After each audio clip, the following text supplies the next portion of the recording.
Good morning बच्चों। आज हम लोग 12th का पहला चैप्टर सोल्यूशन स्टार्ट करने जा रहे हैं। सोल्यूशन को कई नाम से लोग जानते हैं, अलग अलग बुक्स में अलग अलग नाम से इसे लिखा हुआ। कुछ बुक्स में इसे डायलूट सोल्यूशन लिखा हुआ, कुछ किताबों में अगर देखें तो ड्रॉ सोल्यूशन लिखा हुआ। पर ये सोल्यूशन,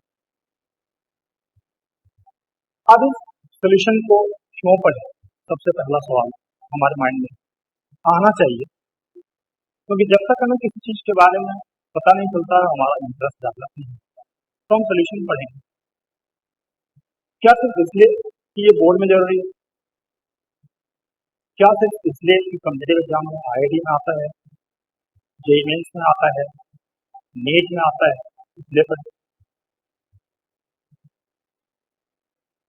अगर हम कॉम्पिटिटिव एग्जाम को ध्यान में या बोर्ड को ध्यान में रख के पढ़ते हैं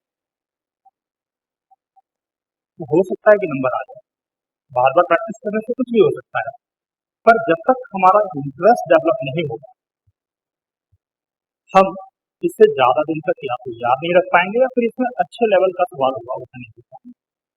तो हमारे लिए सबसे पहले, क्योंकि आज ये इंट्रोडक्टरी क्लास है और इस क्लास में मैं चाहता हूँ कि आप अपने अंदर इतना इंटरेस्ट डेवलप करें कि सोल्यूशन आपको बिल्कुल ईजी लगे, ये डायल्यूट सोल्यूशन के जैसा आपको लगे और आपको इसमें कोई प्रॉब्लम नहीं।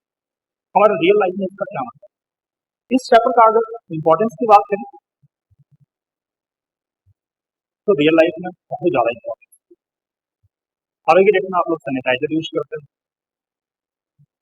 जो अल्कोहल बेस्ड सैनिटाइजर होता है या जो आप स्प्रिट यूज करते हो, नेल पॉलिश रिमूवर में जो एसीटोन होता है वो जब लगाया जाता है हाथ पे और जब इसे रब करते हैं तो आपको कूलिंग सेंसेशन फील होता है। ये कूलिंग सेंसेशन फील कैसे होता है, हम इसको एक्सप्लेन करने के लिए भी आप लोगों ने सुना हो सकता है देखा भी, पिक्चर में देखा हो, सीरियल्स में देखा हो कि कई बार ऐसा होता है कि ह्यूमन का गर्दन से नीचे का पार्ट आइस में दब जाता है और फिर भी वो 2-3 दिन 10 दिन तक सर्वाइव कर लेता है। ऐसा आपने सुना, देखा। तो ऐसा कैसे होता है कि जो उसके बॉडी में फ्लूइड है वो फ्रीज नहीं करता है। आपको पता है कि बॉडी में अगर फ्लूइड का सर्कुलेशन नहीं हो तो आदमी भी देख सकती है, तो कैसे उसके बॉडी का जो फ्लूइड है वो फ्रीज नहीं करता है, इसे भी स्टडी करने के बारे में जो बताता है वो सोल्यूशन।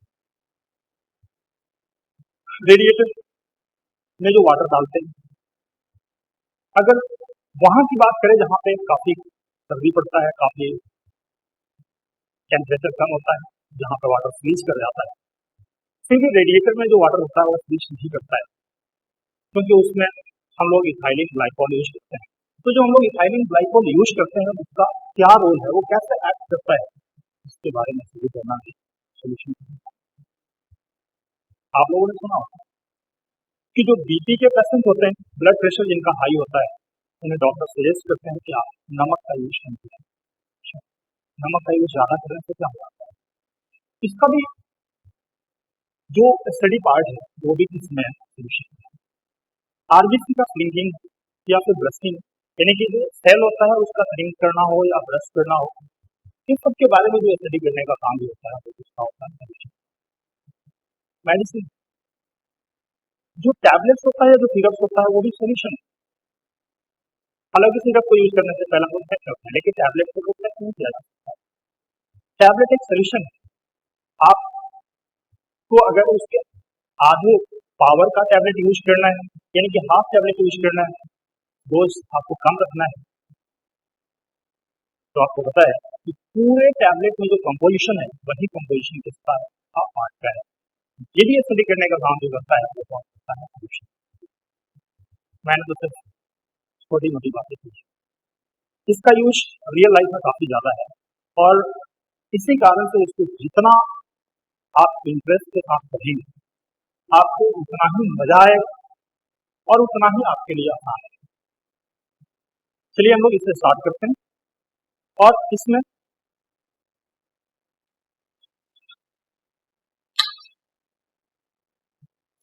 कुछ बेसिक बात है बच्चों। आज मैं आपसे सिर्फ यही कहना चाहता हूँ कि हम लोग ए से जेड तक पढ़ेंगे, बेसिक से एडवांस तक पढ़ेंगे, जितना हमारे सिलेबस में है, जितना हमारी जरूरी है। और मैं आपको एश्योर करता हूँ कि आपको इस केमिस्ट्री में कोई दिक्कत नहीं होगा और इतना इंटरेस्ट मैं डेवलप कर दूंगा जिससे कि आपके लिए केमिस्ट्री याद रखना, समझना और दूसरे को समझाना भी काफी आसान है। तो इस कारण से हम लोग थोड़ा सा बेसिक सी बात करेंगे, बेसिक बात करेंगे। अब पहले हम लोग सोल्यूशन क्या है, कैसे बनता है, कितने टाइप्स का होता है, इसके प्रॉपर्टी क्या हो सकता है, इसमें सॉल्यूट ऐड करने से क्या होता है, इसका वेपर प्रेशर क्या हो सकता है, इसमें डिप्रेशन क्यों होता है, फ्रीजिंग पॉइंट में एलिवेशन क्यों होता है, ये सब वन बाय वन। लेकिन उससे पहले कुछ बेसिक बात है जिसे हमें जानना जरूरी है। जैसे 11th स्टैंडर्ड के पहले चैप्टर में आपने पढ़ा था कि जो मैटर होता है ये दो तरह का होता है। एक को कहा जाता है प्योर सब्सटेंस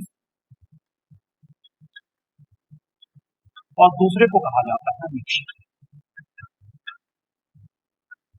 ठीक है बच्चे, मुझे लगता है काफी आसान है, इसमें आपको दिक्कत नहीं होना चाहिए। प्योर सब्सटेंस और दूसरा क्या है मिक्सचर। प्योर सब्सटेंस जो एक ही तरह के पार्टिकल से बने हैं, जैसे कैल्शियम कार्बोनेट का हमने कोई स्टोन लिया या पीस लिया तो सिर्फ उसमें कैल्शियम कार्बोनेट है, वो क्या हो गया प्योर सब्सटेंस। जो एक से ज्यादा प्योर सब्सटेंस को मिला के बना हम उसको क्या बोलते हैं मिक्सचर। यानी कि अगर हम वाटर में इथाइल अल्कोहल को मिला दें तो जो मिलेगा वो हमारा इसका पार्ट हुआ मिक्सचर। ठीक है बच्चों, तो क्या आप ये बता सकते हो कि अगर NH3 को HCl में डिजोल्व करेंगे तो ये मिक्सचर होगा या नहीं? सोचो, अगर आपने NH3 को HCl में मिलाया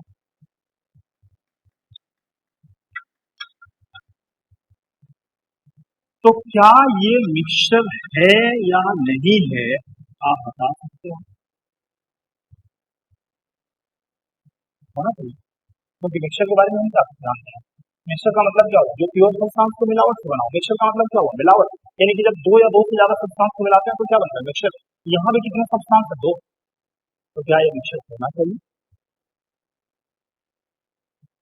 नहीं, ये एक मिक्सचर नहीं है, क्योंकि जब आप NH3 के साथ किसको मिलाते हो HCl को तो ये काफी इजीली रिएक्ट कर जाता है और रिएक्ट करके क्या बनाता है NH4Cl। अब ये NH4Cl अलग अलग नहीं है, ये एक ही है, इसलिए हम लोग इसे क्या बोलेंगे प्योर सब्सटेंस। तो मिक्सचर का मतलब क्या हुआ, मिक्सचर का मतलब क्या हुआ बेटा, मिलावट। मिलावट के बाद भी चीजें कितने लगने चाहिए, जितना हमने मिलाया है उतना लगना चाहिए। लेकिन अगर हमने मिलाया तो हमें कितनी चीजें मिल रही है, सिर्फ एक। इसका मतलब ये जो हमने मिलाया ये मिक्सचर। ये मिक्सचर के बारे में थोड़ा सा जानते हैं। ये जो मिक्सचर है थोड़ा सा बेसिक सी बातें मैं आपको बता रहा हूँ। ये दो तरह का होता है, एक को कहा जाता है होमोजेनियस और दूसरे को कहा जाता है हेटेरोजेनियस।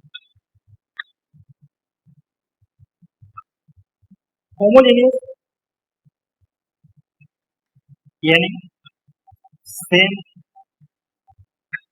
कंपोजिशन एवरीवेयर, सब जगह का कंपोजिशन सेम है, तो वैसे केस हम लोग इसे क्या बोलेंगे होमोजेनियस। और ये है डिफरेंट कंपोजिशन। अगर डिफरेंट कंपोजिशन है तो उसमें हम लोग क्या बोलेंगे हेटेरोजेनियस। चलिए हम लोग इससे एग्जांपल समझते हैं। मान लीजिए आपके पास एक वेसल है और इस वेसल में आपने 500 ml वाटर लिया है, 500 ml लिया आपने H2O लिक्विड, और यहाँ पे आपने 10 ग्राम C6H12O6 लिया, ये सॉलिड है। तो जब आप इसे मिलाएंगे तो आपको पता है ये जो सोल्यूशन बनेगा इसमें डिस्ट्रीब्यूशन आपको सेम मिलेगा और अगर सेम डिस्ट्रीब्यूशन है तो इसमें क्या बनेगा होमोजेनियस। ठीक है बच्चों, कोई दिक्कत? आई होप आप लोग समझ रहे हो। अगर हेट्रोजीनियस की बात करें, हमने वही वेसल लिया और उस वेसल में हमने वाटर 500 ml लिया है, 500 ml ऑफ H2O लिया है और यहाँ पे हमने सैंड ऐड किया है, 10 ग्राम ऑफ सैंड है। आप क्या देखोगे कि जो सैंड है क्या इसके पार्टिकल नीचे जाके बैठ जाएंगे? तो यहाँ जो कंपोजिशन आपको मिलेगा वो सेम मिलेगा, डिफरेंट मिलेगा। हर जगह कंपोजिशन क्या मिलेगा? डिफरेंट। इसलिए उससे क्या बोलेंगे हेट्रोजीनियस और इसको क्या बोलेंगे? आइए रियलाइज, क्योंकि केमिस्ट्री का मजा तब तक नहीं आता है जब तक हम उससे रियल लाइफ में नहीं देखते। आप मार्केट जाते हैं, ग्लूकोन डी का डब्बा लाते हैं और उस डब्बे से एक ग्लास वाटर में 2 चम्मच आप डालते हैं, उसे डिजॉल्व पूरी तरह से आपने डिजॉल्व कर दिया, सही कर दिया। पूरी तरह से डिजॉल्व करने के बाद आपने उसे 2 ग्लास में डिस्ट्रीब्यूट कर दिया। अब आप एक बार पहले ग्लास वाला पियो और थोड़ी देर के बाद आप दूसरे ग्लास वाला पियो। क्या आपको दोनों में फर्क महसूस होगा? नहीं। तो अगर आपको फर्क महसूस नहीं हो रहा है इसका मतलब क्या होगा? होमोजेनियस। और अगर आपको फर्क महसूस हुआ तो उससे क्या बोलेंगे? हेट्रोजीनियस। शायद इसीलिए कहा जाता है कि जो शुगर होता है उसका सोल्यूशन हमेशा होमोजेनियस नहीं होता है, यानी कि अगर कहें तो वो ट्रू होमोजेनियस नहीं होता है। जैसे अगर आपने शुगर को वाटर में डिजोल्व किया तो आप देखेंगे बेटा कि कुछ टाइम के बाद छोड़ के अगर आप पीते हैं तो ऊपर वाला आपको उतना मीठा नहीं लगता है जितना कि नीचे अगर आप उसे हिला के अगर पिए तो उतना मीठा लगता है। इसका मतलब वहां भी कंपोजिशन की बात करें, इसलिए उसे हम लोग ट्रू होमोजेनियस नहीं कह सकते हैं। पर अगर हम उसे डाइल्यूट कर दें तो वैसे केस में उससे भी हम लोग मानते हैं ट्रू होमोजेनियस के अंदर या होमोजेनियस के अंदर मानते हैं। तो ये होमोजेनियस और हेट्रोजेनियस को आपने काफी आसानी से समझ। चलिए और एग्जांपल देखते हैं। इससे अगर आपने वाटर लिया और वाटर में मस्टर्ड ऑयल डाला, वैसे केस में क्या होगा? क्या आप उन दोनों को नेक्ड आई से पहचान सकते हो? सिंपल है। अगर आप खुली आंखों से पहचान लो तो उससे क्या बोलते हैं? हेट्रोजेनियस। और अगर आप खुली आंखों से नहीं पहचान पाए तो उससे क्या बोलते हैं? पानी में उसमें आपने नमक डिजोल्व किया, नमक डिजोल्व करने के बाद से आप देखेंगे कि आप नहीं बता सकते हैं, जब तक आप पिएंगे नहीं तब तक आप बता नहीं सकते कि इसमें नमक डिजोल्व, इसका मतलब होमोजेनियस है। लेकिन अगर पानी है उसमें सैंड मिला हुआ है तो आप देख के ही बता सकते हैं कि नहीं भाई ये पीने लायक नहीं है, ये हमारे काम का नहीं है, तो ये क्या होगा? हेट्रोजेनियस। तो हम लोगों ने समझा बेसिक सी बात समझी कि जो मिक्सचर है ये होमोजेनियस और क्या हो सकता है। होमोजेनियस में अगर बात करें तो मिलाने के बाद हमें एक जैसा दिखाई पड़ता है, तो क्या हम इसे सिंगल फेज सिस्टम भी कह सकते हैं? यानी कि ये सिंगल फेज सिस्टम होता है जबकि ये मल्टी फेज सिस्टम होता है। यहाँ पे लिक्विड अलग है और सॉलिड अलग है, तो ये हो गया मल्टी फेज सिस्टम और ये हो गया सिंगल फेज सिस्टम। यहाँ तक आपको कोई दिक्कत नहीं है। ये बेसिक सी बात थी, इसमें हमने 2 चीज सीखा और ये वही कि अगर एक ही तरह के पार्टिकल से कोई सब्सटेंस बना है तो उसे प्योर सब्सटेंस कहेंगे और एक से ज्यादा तरह के सब्सटेंस के मिलने से बना है तो इसे हम लोग मिक्सचर कहेंगे। लेकिन हमेशा एक से ज्यादा सब्सटेंस को मिलाने से मिक्सचर नहीं बनता है। अगर वो रिएक्ट कर गया तो फिर से प्योर सब्सटेंस बनेगा और अगर वो नॉन रिएक्टिंग है तो वैसे केस में होगा मिक्सचर। मिक्सचर को हमने 2 पार्ट में कर लिया, होमोजेनियस और हेट्रोजेनियस। और अब हम लोग सोल्यूशन स्टार्ट कर रहे हैं और इस सोल्यूशन में हम लोग सिर्फ इसकी बात करने वाले हैं होमोजेनियस। तो अब हम लोग होमोजेनियस के बारे में बात करेंगे। होमोजेनियस के सोल्यूशन में जो देखना है कि सोल्यूशन क्या है इसी के बारे में हम लोग देखेंगे। कॉपी पेन हमेशा साथ रखें और जो भी मिलता है उसे नोट करें, जो अच्छे पॉइंट्स लगते हैं उससे भी नोट करें, जो मैं नहीं लिख पाता हूँ वो।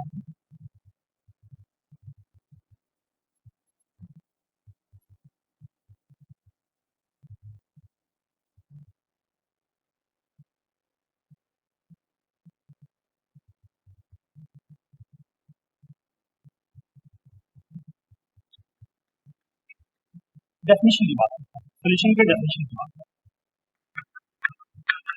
It is the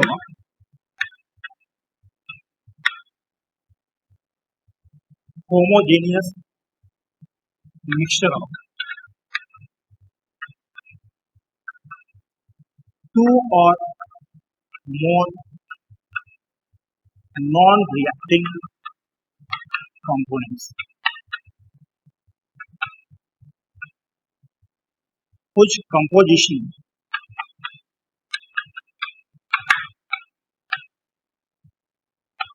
can be altered to certain limit.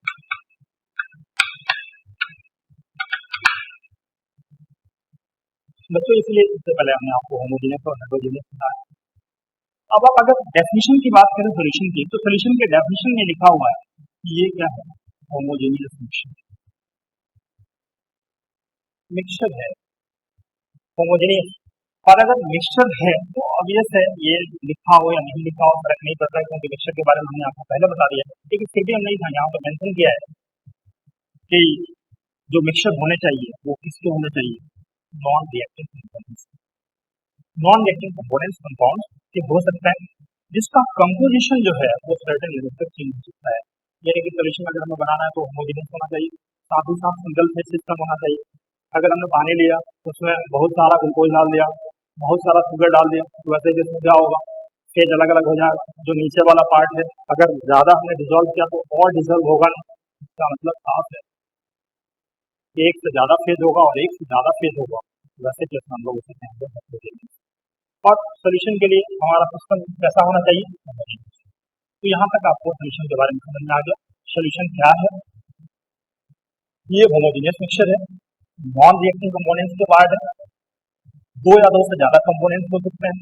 अब इन कंपोनेंट को अगर देखें तो जो सोल्यूशन है उसके कंपोनेंट को अगर डिवाइड करें तो हम इसके कंपोनेंट को दो पार्ट में डिवाइड करते हैं। एक को कहा जाता है सॉल्यूट और दूसरे को कहा जाता है सॉल्वेंट। तो यहाँ पे है कंपोनेंट्स ऑफ सोल्यूशन। दो कंपोनेंट, एक को बोला जाता है सॉल्वेंट और दूसरे को बोलते हैं सॉल्यूट। सॉल्वेंट क्या है, जो सोल्यूशन के स्टेट को डिसाइड करता है, सोल्यूशन के स्टेट को बताता है, उसको क्या बोलते हैं, solvent. It decides the state of solution.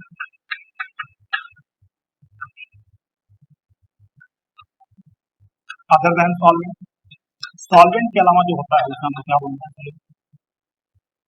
अब यहाँ इसका मतलब क्या हुआ, ये स्टेट को कैसे डिसाइड करता है। जैसे हमने मान लीजिए 3 ग्राम NaCl लिया, आपको पता है NaCl का स्टेट क्या होता है, सॉलिड, ठीक है बच्चों।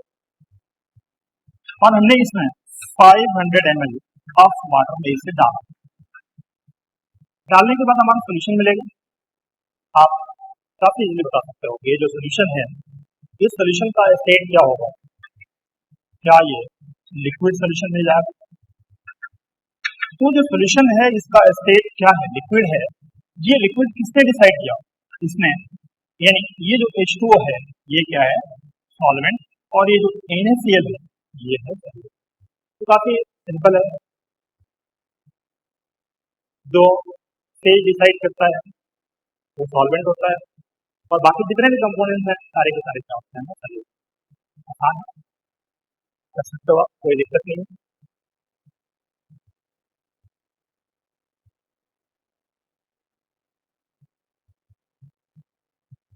अब यहाँ पे एक सवाल उठता है कि मान लीजिए कि हमारे पास दो कंपोनेंट हैं और दोनों कंपोनेंट का स्टेट है, इससे हमने दोनों ही लिक्विड ले लिया, तो जो मिलने वाला है वो तो लिक्विड ही मिलेगा। अब यहाँ डिसाइड करने का काम कौन कर रहा है, ये कैसे पता कर, या ये कैसे कह सकते हैं, क्या इसे डिस्टिंग्विश कर सकते हैं, क्या इसे बता सकते हैं कि इसने डिसाइड किया कि लिक्विड होगा या ये लिक्विड होगा, नहीं। तो वैसे केस में क्या होता है कि जो ज्यादा होता है उसे सॉल्वेंट माना जाता है और जो कम होता है उसे सोल्यूट कहते हैं। इफ both components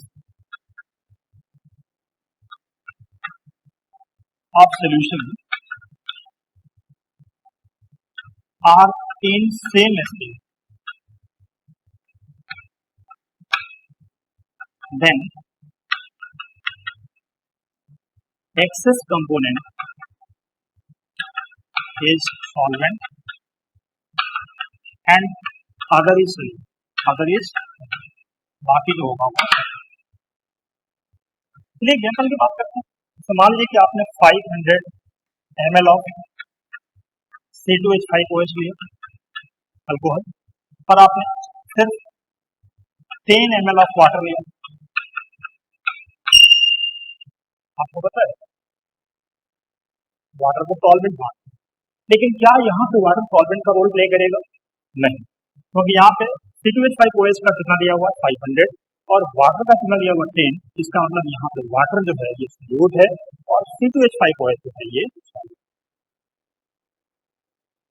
अब सवाल यहाँ पे बहुत सारे उठते हैं, जैसे मान लीजिए कि अगर आपने 500 ml ऑफ C2H5OH और 10 ml ऑफ H2O लिया, तो क्या आप मुझे बता सकते हो जो सोल्यूशन मिलेगा उसका वॉल्यूम कितना होगा?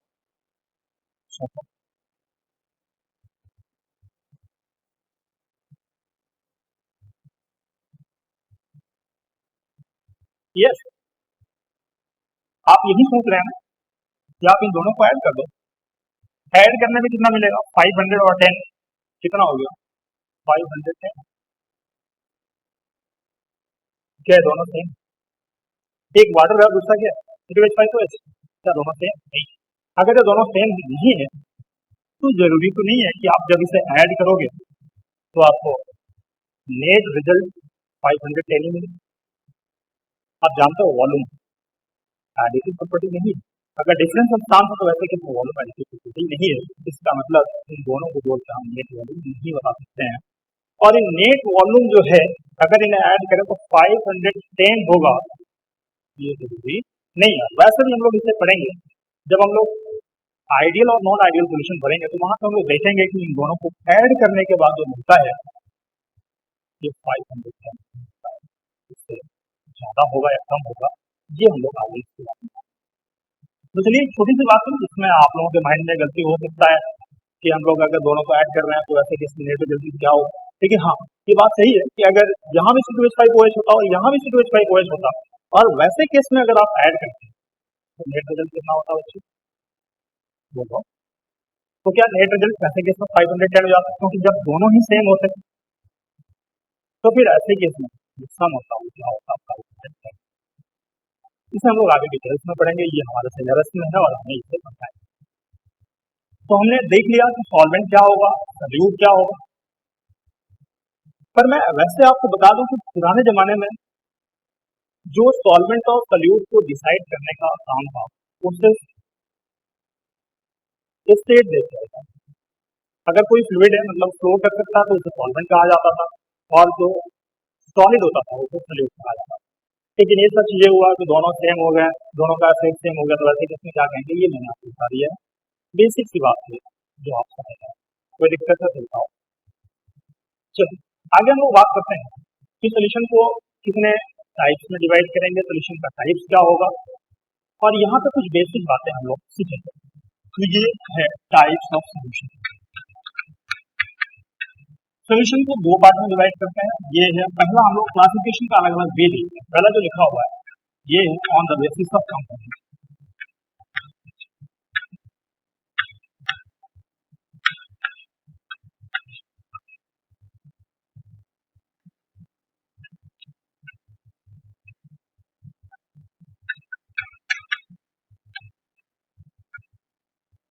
कंपोनेंट्स कितने हैं इस बेस पे सोल्यूशन को दो पार्ट में डिवाइड करते हैं। एक को कहा जाता है बाइनरी सोल्यूशन और दूसरे को कहते हैं पॉलीमरी सोल्यूशन। बाई मतलब दो, बाई मतलब दो, यानी कि जो दो कंपोनेंट के मिलने से बना उसे क्या बोलेंगे बाइनरी, और जिसमें दो से ज्यादा कंपोनेंट उसे क्या बोलेंगे पॉलीमरी। तो यहाँ पे क्या होगा टू कंपोनेंट्स और यहाँ पे क्या हुआ मोर देन टू कंपोनेंट्स।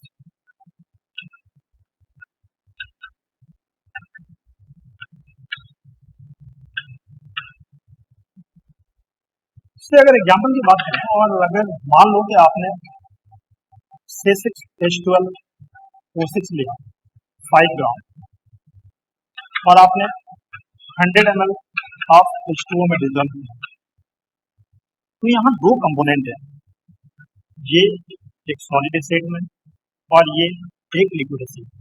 तो इस सोल्यूशन को हम लोग क्या बोलेंगे बाइनरी।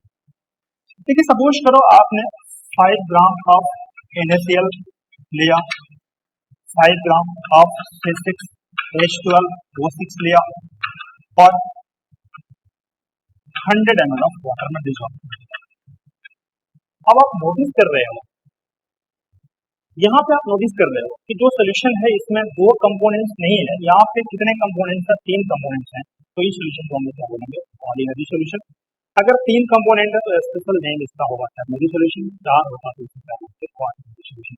ये बेसिक सी बातें हैं जो मैंने आपको बता दिया, क्योंकि मैंने आपसे पहले ही कहा था कि हम लोग ए से लेकर जेड तक पढ़ेंगे, बेसिक से एडवांस। सोल्यूशन का क्लासिफिकेशन हम लोगों ने कंपोनेंट की बेस पे किया। अगला जो क्लासिफिकेशन है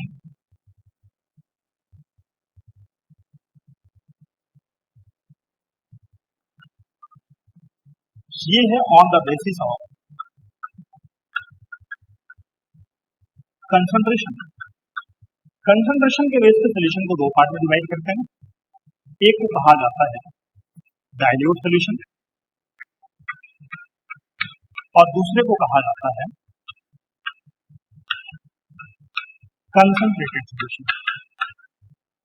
अब डाइल्यूट सोल्यूशन नाम से ही क्लियर है, जहां पे सोल्यूट का अमाउंट काफी कम है, सोल्यूट इज वेरी लेस, यानी amount of solute is very less. जहां पे सोल्यूट का अमाउंट कम हो उससे क्या बोलेंगे? डाइल्यूट। और जहां पे सोल्यूट का अमाउंट ज्यादा हो उससे क्या बोलते हैं? कंसंट्रेटेड। हम इस चैप्टर में इसी को स्टडी करेंगे, क्योंकि इस चैप्टर को डाइल्यूट सोल्यूशन के नाम से भी आता है।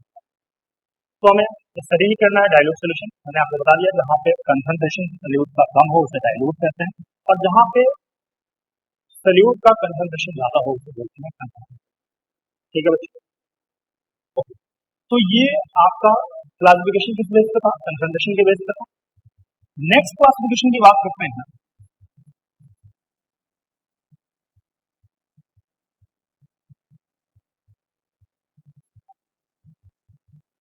और ये है on the basis of solvent. On the basis of solvent के बेस पे सोल्यूशन को 3 पार्ट में डिवाइड करते हैं। पहला होता है सॉलिड सोल्यूशन, दूसरा होता है लिक्विड सोल्यूशन, तीसरा होता है गैसियस सोल्यूशन। सॉल्वेंट के बेस पे डिसाइड कर रहे हैं, इसका मतलब यहाँ सॉल्वेंट सॉलिड है, यहाँ पे सॉल्वेंट लिक्विड है, जबकि यहाँ सॉल्वेंट गैस है। तो सॉल्वेंट के बेस पे हमने सोल्यूशन को 3 पार्ट में डिवाइड कर दिया, सॉलिड सोल्यूशन, लिक्विड सोल्यूशन और गैसियस सोल्यूशन। इसको फर्दर डिवाइड किया गया है और ये एनसीईआरटी में एक टेबल के फॉर्म में दिया है। मैं चाहूंगा कि आप भी थोड़ा सा इसे जल्दी देख लें।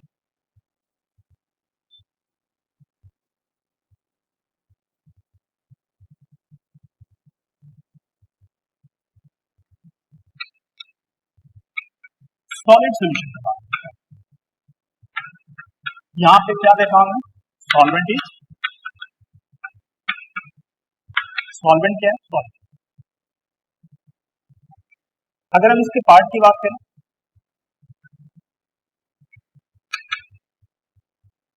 3 पार्ट इसका हो सकता है।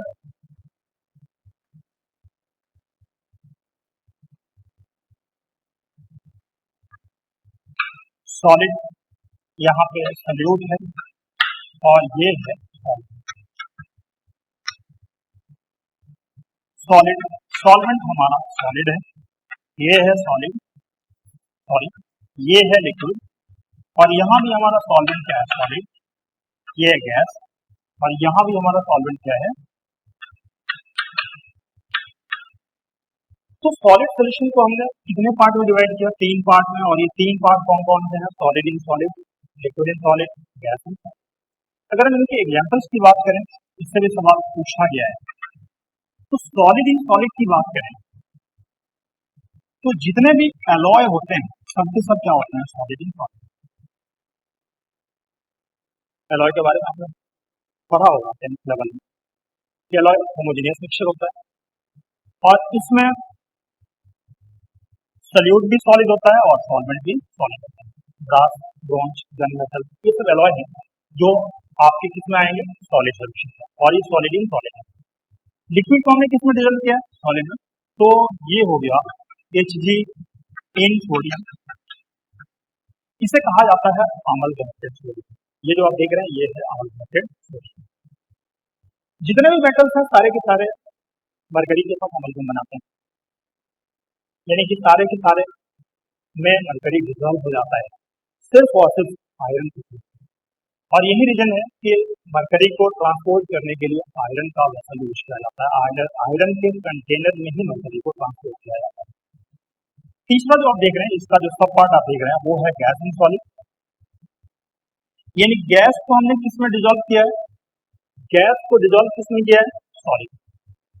तो गैस को अगर सॉलिड में डिजोल्व किया है तो आपने 11th स्टैंडर्ड में जब आप ऑर्गेनिक पढ़ा होगा तो काफी कुछ इसके बारे में देखा होगा कि जो हाइड्रोजीनेशन हम लोग यूज करते थे जिसमें हाइड्रोजन गैस और कोई कैटलिस्ट यूज करता था, मेटल कैटलिस्ट यूज करते थे,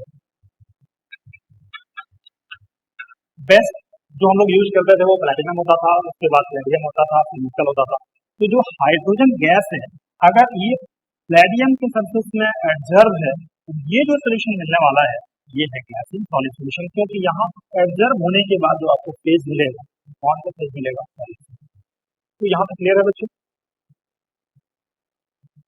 तीन तरह का सोल्यूशन सॉल्वेंट के बेस पर हमने बताया, पहला सॉलिड सोल्यूशन, दूसरा लिक्विड सोल्यूशन और तीसरा बताया हमने गैस सोल्यूशन। जो सॉलिड सोल्यूशन है फर्दर इसे तीन पार्ट में डिवाइड किया, solid solid, liquid in solid और गैस इन सॉलिड। हमने तीनों के एग्जांपल्स ले लिया, ये था सॉलिड सोल्यूशन। अगला हम लोग बात करते हैं और ये बात करते हैं लिक्विड सोल्यूशन। लिक्विड सोल्यूशन में जो सॉल्वेंट होगा ये लिक्विड होगा, सॉल्वेंट इज लिक्विड। और यही रीजन है कि इस तरह के जितने सोल्यूशन होते हैं सबको हम लोग क्या बोलते हैं, लिक्विड सोल्यूट। सॉलिड लिक्विड या गैस हो सकता है, लेकिन इस केस में हमारा जो सॉल्वेंट है वो क्या होगा, लिक्विड। यहाँ भी क्या होगा लिक्विड और यहाँ भी क्या होगा,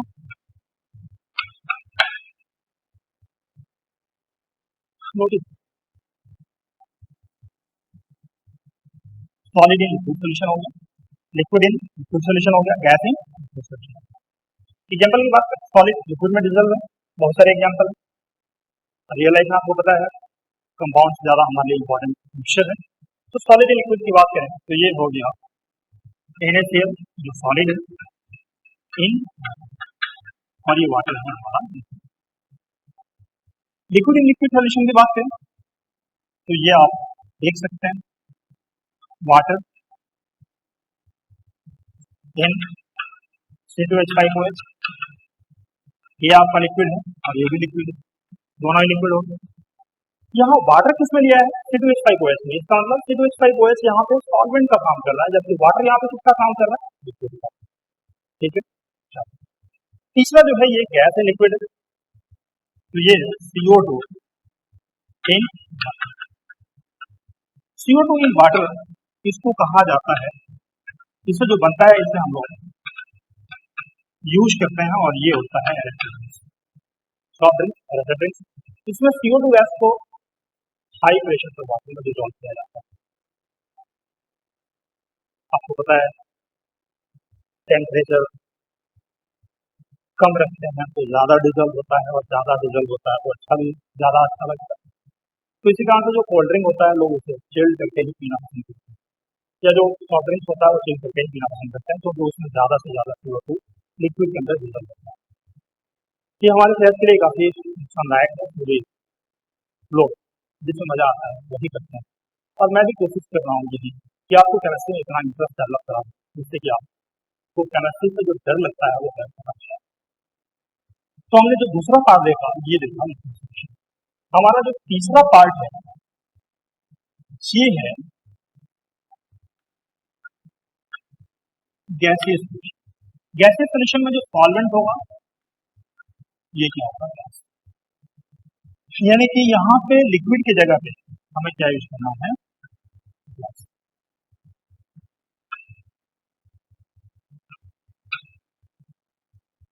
सोल्यूट सॉलिड हो सकता है, लिक्विड हो सकता है या गैस हो सकता है। Solid in gas solution, liquid in gas solution, और ये हो गया गैस इन गैस सोल्यूशन। अगर हम एग्जांपल्स की बात करें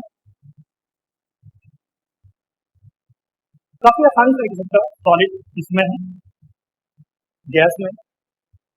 तो आप लोगों ने इसके बारे में सुना होगा, कैंपर या कपूर। अगर इसको हम लोग N2 के साथ मिला दें तो जो मिक्सचर मिलेगा उस मिक्सचर को हम लोग क्या बोलते हैं, सॉलिड इन गैस। जिसका जो लिखा हुआ है, ये लिखा हुआ है लिक्विड इन गैस। तो जो वाटर के वेपर होते हैं, H2O in air, water vapour जो होता है, वाटर वेपर, मैं आपको बता दूं ये क्या है, वाटर वेपर है। तो ये जो वाटर वेपर है, ये एयर में जो होगा, ये किसका एग्जाम्पल हो जाएगा, लिक्विड गैस सोल्यूशन का। और गैस में अगर गैस सोल्यूशन की बात करें तो ये हो गया लिक्विड, यानी कि जो ऑक्सीजन नाइट्रोजन में डिजोल्व होगा,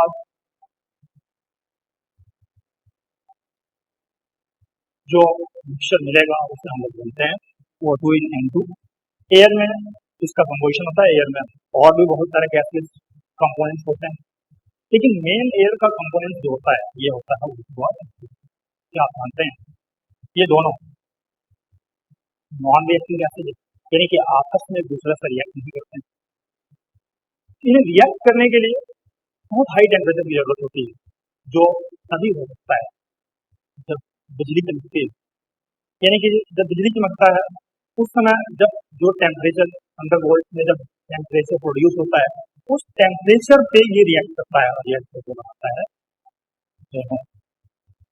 नॉर्मल टेम्परेचर में पॉसिबल नहीं है, इस कारण से आपने सुना होगा कि नाइट्रोजन को इनर्ट गैस कहा जाता है, और जब ये इससे रिएक्ट ही नहीं करेगा तो पूरा का पूरा मिक्सचर जो होगा वो क्या होगा, नॉन रिएक्टिव होगा। और ये मिक्सचर जो होता है ये होता है गैसेस मिक्सचर। जो गैसेस का मिक्सचर होता है हमेशा होमोजेनियस होता है, सिंगल फेज सिस्टम होता है, इसे फिजिकल मेथड से सेपरेट करना आसान नहीं होता है।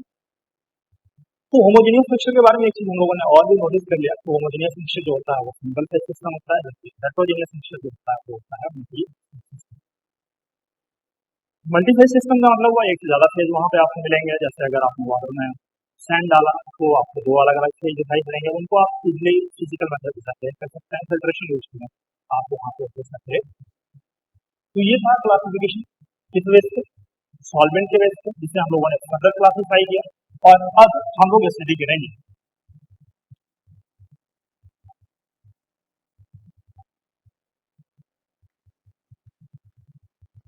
सॉलिड इन,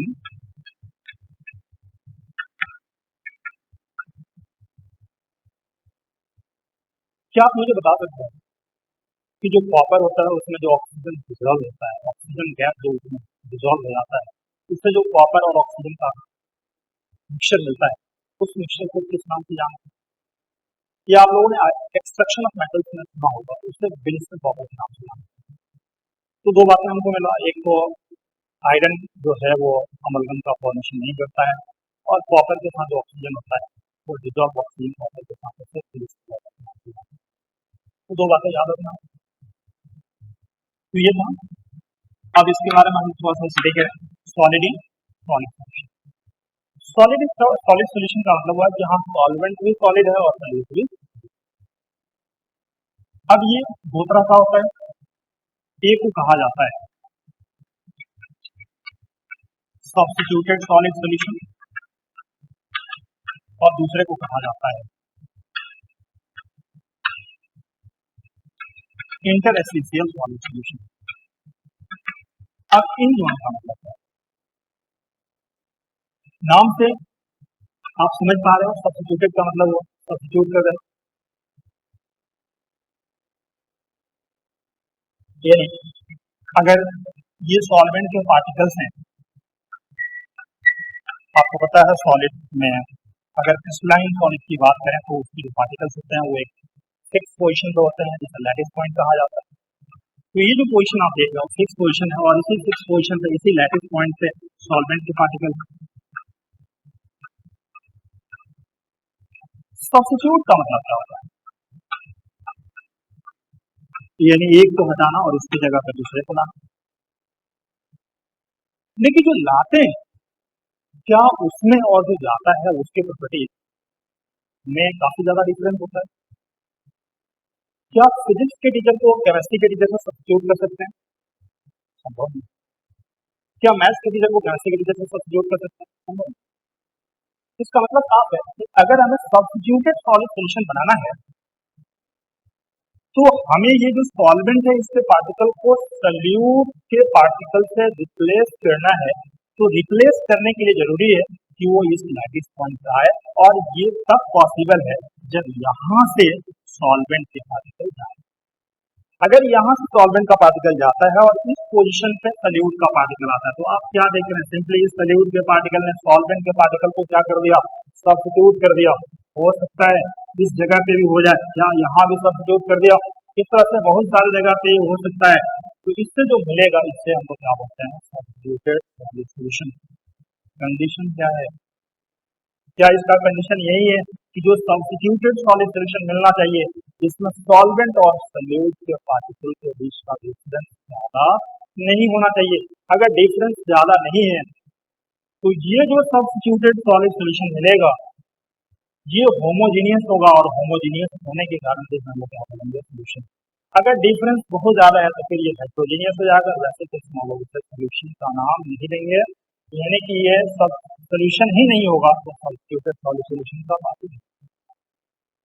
समझ रहे हैं बच्चे आप लोग?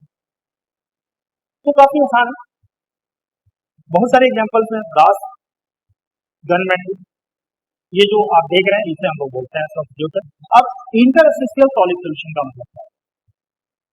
इंटरस्टेशियल सॉलिड सॉल्यूशन का मतलब हुआ कि ये जो सॉल्वेंट के पार्टिकल आप देख रहे हैं, जैसा मैंने आपको पहले बता रखा है कि जो सॉल्वेंट के पार्टिकल्स होते हैं वो फिक्स पोजीशन पे होते हैं। इन फिक्स पोजीशन को लैटिस पॉइंट कहा जाता है।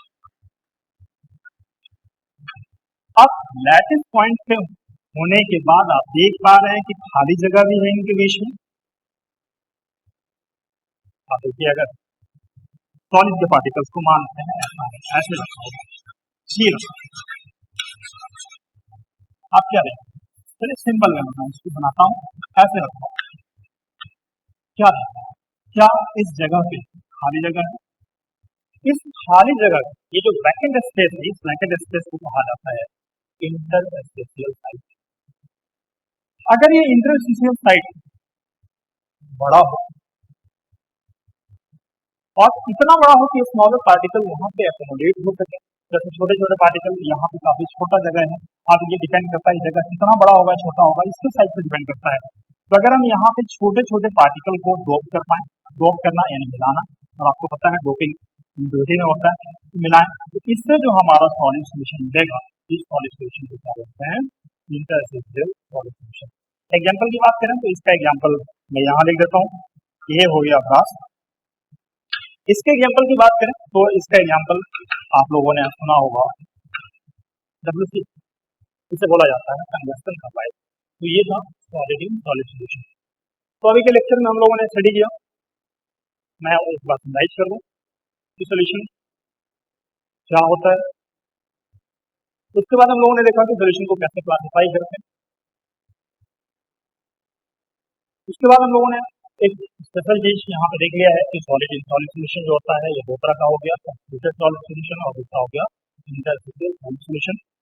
इंटरस्टेशियल सॉलिड सॉल्यूशन में smaller particle like carbon, hydrogen, boron, ये सब जो इंटरस्टेशियल साइड होते हैं वहां पे डोप हो जाते हैं, और इसके कारण उसका हार्डनेस बढ़ जाता है। और इस तरह के जो सॉलिड सॉल्यूशन होते हैं उसका यूज बुलेट प्रूफ जैकेट्स बनाने में किया जा सकता है, क्योंकि यहाँ पे आप देख रहे हैं जो खाली जगह है वो भर गया है, और हम चाहें तो और भी ज्यादा डोप कर सकते हैं, और डोपिंग करने से इसका वैकेंसी कम हो सकता है। तो ये हम लोगों ने देख लिया यहाँ, बाकी जो बेसिक चीजें थी वो हमने स्टडी किया है। नेक्स्ट लेक्चर में हम लोग बात करेंगे concentration of solution. Concentration of solution इस चैप्टर के लिए जरूरी है, क्योंकि आप जितने कुछ पढ़ने जाएंगे सब में आपको मैथमेटिकली कैलकुलेशन के लिए कंसंट्रेशन ऑफ सोल्यूशन की जरूरत पड़ेगी, वो हम लोग अगले लेक्चर में स्टडी करेंगे। आज के लिए इतना ही।